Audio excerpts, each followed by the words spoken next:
prazer, estamos mais uma vez aqui com o programa Vitoriosa e o meu desejo é que você se conscientize que você é uma pessoa vitoriosa sim. Se você tem Jesus como Senhor da sua vida, pode ter certeza que independente das circunstâncias que você esteja vivendo, você já é mais do que vencedora através de Jesus Cristo. E hoje no programa a gente vai falar um pouquinho sobre a importância da vida. Jesus disse assim: eu vim para que tenham vida, vida abundante, vida plena, vida saudável.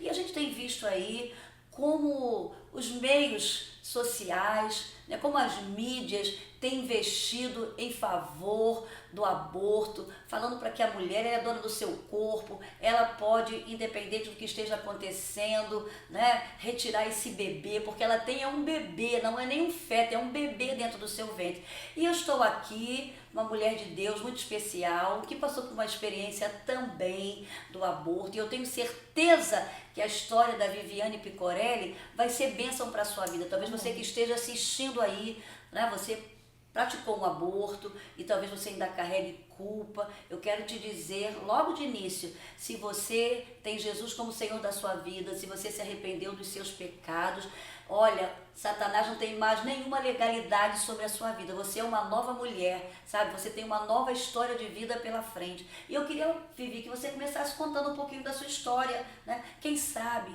tem mulheres, tem meninas assistindo e que talvez vão ouvir a sua história e vão se colocar um pouquinho no seu lugar. E eu tenho certeza que vai ser bênção para essas pessoas. Verdade, pastora. E eu começo falando sobre a questão da culpa, de como muito tempo eu demorei a verbalizar aquilo que tinha acontecido comigo. Então, quando eu tinha 16 anos, eu fiz o primeiro aborto. E não foi algo pensado, premeditado, não. Quer dizer que você tinha 16 anos, era de menor. Eu era de menor, eu era assim, incapaz de resolver as minhas questões. Eu tinha uma mãe que tinha assim, todo o poder para resolver as coisas da minha vida. E quando ela descobriu então que eu estava grávida, para ela eu ainda era virgem, e ela descobriu que eu estava grávida, ela não falou nada.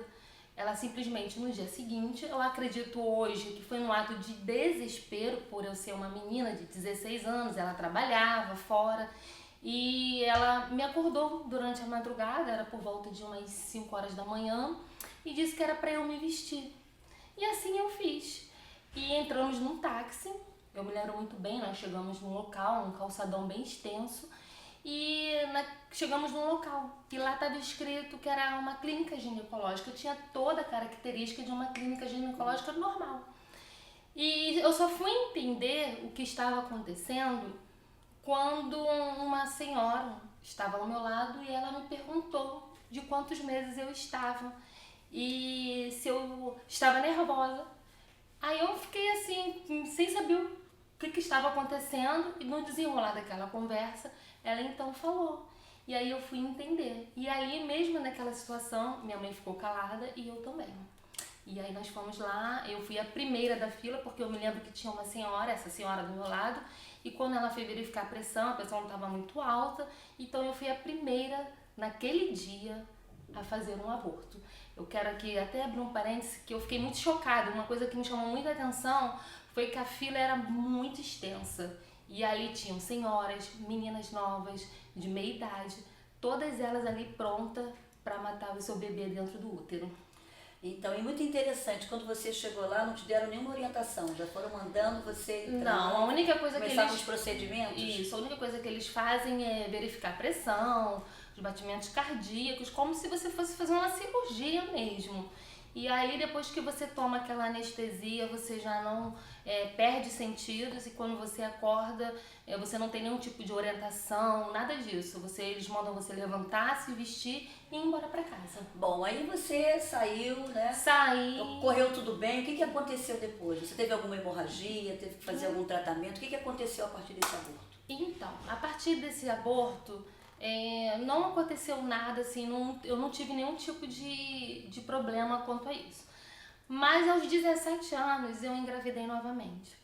E como a gente já estava bem familiarizada com essa situação, era como se fosse algo natural na nossa vida, Aconteceu novamente, eu fui fazer Ao mesmo lugar? no segundo aborto, não, em outro local, aquele local já não existia mais, e nós fomos fazer um segundo aborto. E o que aconteceu? Depois que passou alguns dias, eu comecei a sentir uma dor, uma cólica intensa, e então eu fui até uma clínica para fazer uma ultrassonografia orientada por uma amiga. Cuidado com as amigas. Fica um alerta aqui. E aí a minha amiga falou, não, vamos lá, eu vou com você. E aí eu fui. E quando eu cheguei lá, aquela médica que estava fazendo a ultrassonografia, ela falou que existia um feto, que é um bebê que a gente entende que é um bebê, só que na linguagem deles eles chamam de feto, e que aquele feto tinha morrido dentro de mim e que não tinha sido expelido por completo. E que eu teria que ser internada. Então eu saí dali, fui internada, fiquei uns 15 dias naquele hospital e eu me lembro como se fosse hoje, doutora. Quando o médico estava fazendo uma curetagem, fazendo aquela raspagem, eu tomei aquela raquia, como se eu estivesse tendo um bebê mesmo, e eu senti como se ele estivesse raspando algo dentro de mim. Naquele momento eu não entendi o que estava acontecendo, mas posteriormente na minha vida tudo se desencadeou e eu me lembrei justamente desse dia que eu fui pro hospital e eu senti aquela raspagem no meu útero. Porque aí você teve consequências depois que teve que fazer outras cirurgias. Aí o que aconteceu?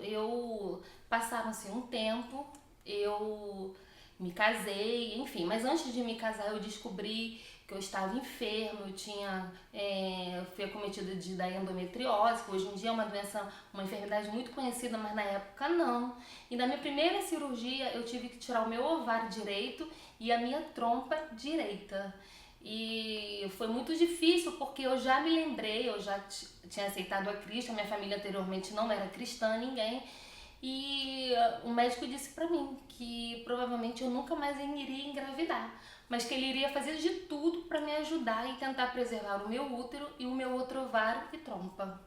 E aí eu fiz essa cirurgia, tirei o ovário, tirei a trompa e logo depois eu me casei. E a gente, quando casa, a gente espera logo, assim, pelo menos o natural é você esperar engravidar logo em seguida, né? E isso não acontecia. E por mais que eu fizesse tratamento, por mais que eu buscasse os melhores médicos, não acontecia. Então eu descobri que a endometriose ela era muito severa, muito progressiva e eu tive que passar depois disso por 7 cirurgias. Então no total eu fiz 8 cirurgias. E a última cirurgia eu tive que tirar, infelizmente, o meu ovário esquerdo, a minha trompa esquerda e o meu útero, impedindo realmente de eu gerar o meu filho. Então você vê que é a consequência do aborto. E eles falam hoje o aborto com tanta facilidade, como se fosse uma coisa muito simples, da menina entrar lá, né? É verdade. Tirar aquele bebê e continuar uma vida normal, porque a gente sabe que além das sequelas físicas, como muitas mulheres ficam, que você ficou também, que hoje você não pode mais ter filhos, é né? Verdade. E ainda adquiriu a endometriose, também tem sequelas emocionais. Eu tenho certeza que você foi curada por Jesus. Porque você disse que, como é que foi a sua experiência, esse encontro com Jesus? Aí, esse trauma que você carregava do aborto, como é que foi o dia que você se sentiu realmente restaurada? Porque eu quero dizer que tem mulheres que estão assistindo e que talvez já estão até na igreja, mas ainda estão carregando esse trauma do aborto. A primeira coisa... E que às vezes nem falam, e eu estou achando tão lindo o que você está falando, porque quando a gente fala, a gente também começa a ser curada, não é verdade? Com certeza. E a gente entende. Verbalizar a dor é muito importante, muito importante. Então, como é que foi a sua experiência do dia que você se sentiu realmente restaurada, né, na sua alma, no seu espírito, por Deus, pelo Espírito Santo? Para que mulheres que estejam assistindo, que talvez estejam dentro da igreja e ainda carregam esse trauma, essa sequela do trauma. Isso aí que a senhora está falando é muito importante, porque eu me lembro que de uma outra vez que eu falei sobre esse assunto, uma esposa de pastor, ela me procurou e ela disse para mim assim que nunca tinha comentado com o esposo dela de que ela tinha passado por isso. Só que era tão presente que tinha dias que ela dormia e escutava o choro do bebê. Não, e eu já atendi várias mulheres que abortaram e que falam sobre isso, né? Eu lembro que se eu não tivesse abortado, meu filho estaria com essa idade, ah, será que seria um menino, uma menina? E às vezes, uma eu atendi e falava, eu escuto o choro do bebê. É terrível, né? É terrível. E eu sei que Satanás se utiliza disso para interferir na vida espiritual e na vida emocional dessa mulher. E até no relacionamento dela com o marido e no relacionamento com os outros filhos. Então é importante falar sobre a cura que o Espírito Santo faz na nossa vida. Muito lindo. E é importante também, quando eu me casei, meu esposo nasceu no lar evangélico. Então, assim, eu acredito que não deve haver segredos entre um marido e uma esposa. Sim. Então, a primeira atitude que eu tomei era de falar para ele o motivo pelo qual eu não iria engravidar. Isso ali já quebrou toda a artimanha do inimigo. Porque depois, posteriormente, quando eu fiquei doente, já casada, ele já sabia da minha história.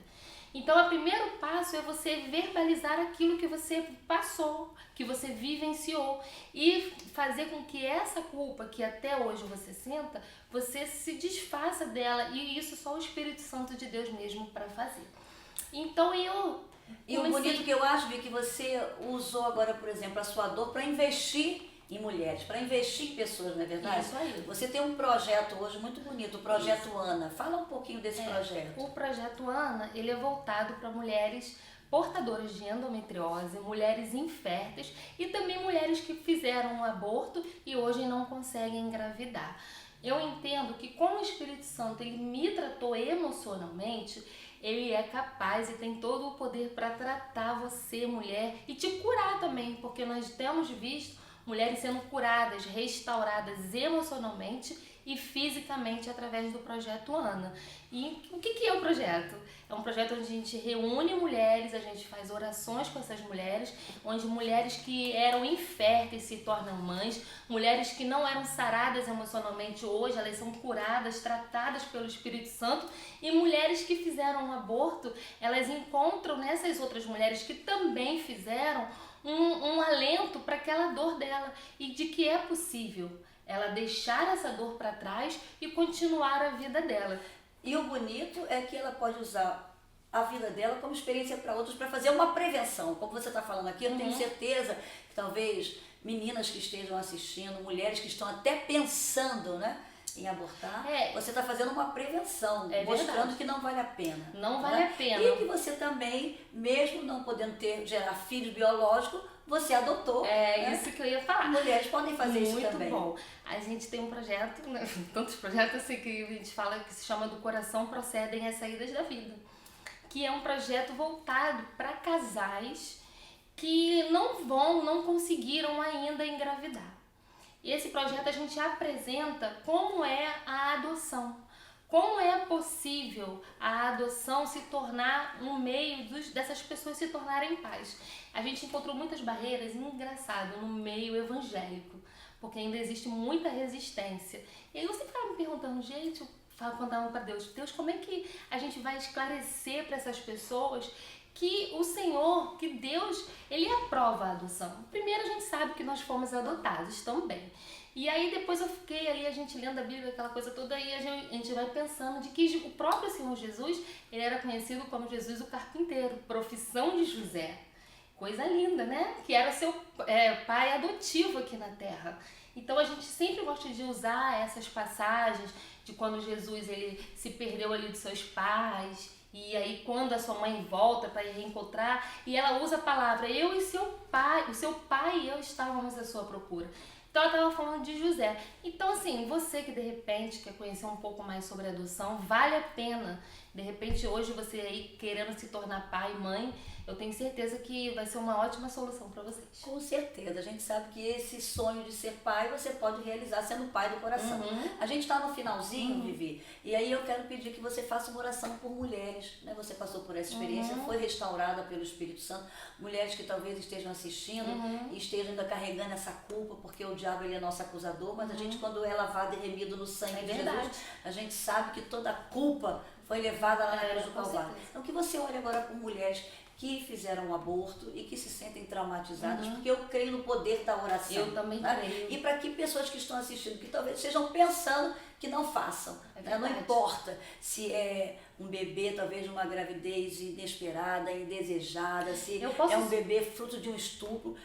Eu sou até da opinião, se você não tem condições de criar esse bebê, dê para adoção. Dê para adoção. Né? Mas não faça o aborto não, em nome de Jesus. E eu só pra gente... É que a gente está no finalzinho do programa, tem que ser bem rápido. Tá. Não, é só para você que de repente está querendo fazer um aborto, que você se lembre que hoje existem milhares de mulheres no mundo que desejam se tornar mães. E essas mulheres sofrem dia e noite. E você é uma mulher abençoada por ter essa oportunidade. É isso aí, porque filho é um presente de Deus pra gente, né? Como uma amiga minha dizia, nós só fazemos sexo, quem dá filho é Deus. Se você está com esse bebê no seu ventre, é um presente de Deus para a sua vida, e comece a profetizar bênção sobre a vida dele, porque eu sei, se ele está aí no seu ventre, Deus tem algo muito especial com esse bebê. Faça essa oração, Vivi. Amém. Querido Deus e eterno Sim, Pai, Senhor, nós queremos te pedir nesse momento que o Senhor visite cada mulher aqui neste mundo, ó Deus. Que tu venhas visitar essa mulher que se sente culpada, que todo dia chora, que lamenta, Senhor, pelo erro do aborto cometido no passado. Senhor, tua palavra diz, Senhor, que tu lançaste no mar do esquecimento todo o nosso passado. Jesus amado, que essa mulher se sinta tratada, curada, restaurada, perdoada, Senhor, pela infinita misericórdia do Senhor. Jesus amado e querido, nós repreendemos agora todo o espírito de culpa, Senhor, de tristeza, de depressão, e que essa mulher, Senhor, seja renovada, Deus, pelo teu Espírito Santo de Deus. Paizinho, também nós oramos por cada mulher infértil agora, que tu venhas abençoá-la, guardá-la, curá-la, Senhor, fazer essa mulher se tornar alegre mãe de filhos, ó Deus. Assim nós choramos, ó Deus, em nome do teu Filho amado Jesus. Amém. Amém. Deus te abençoe. Um abraço. Fica com Deus.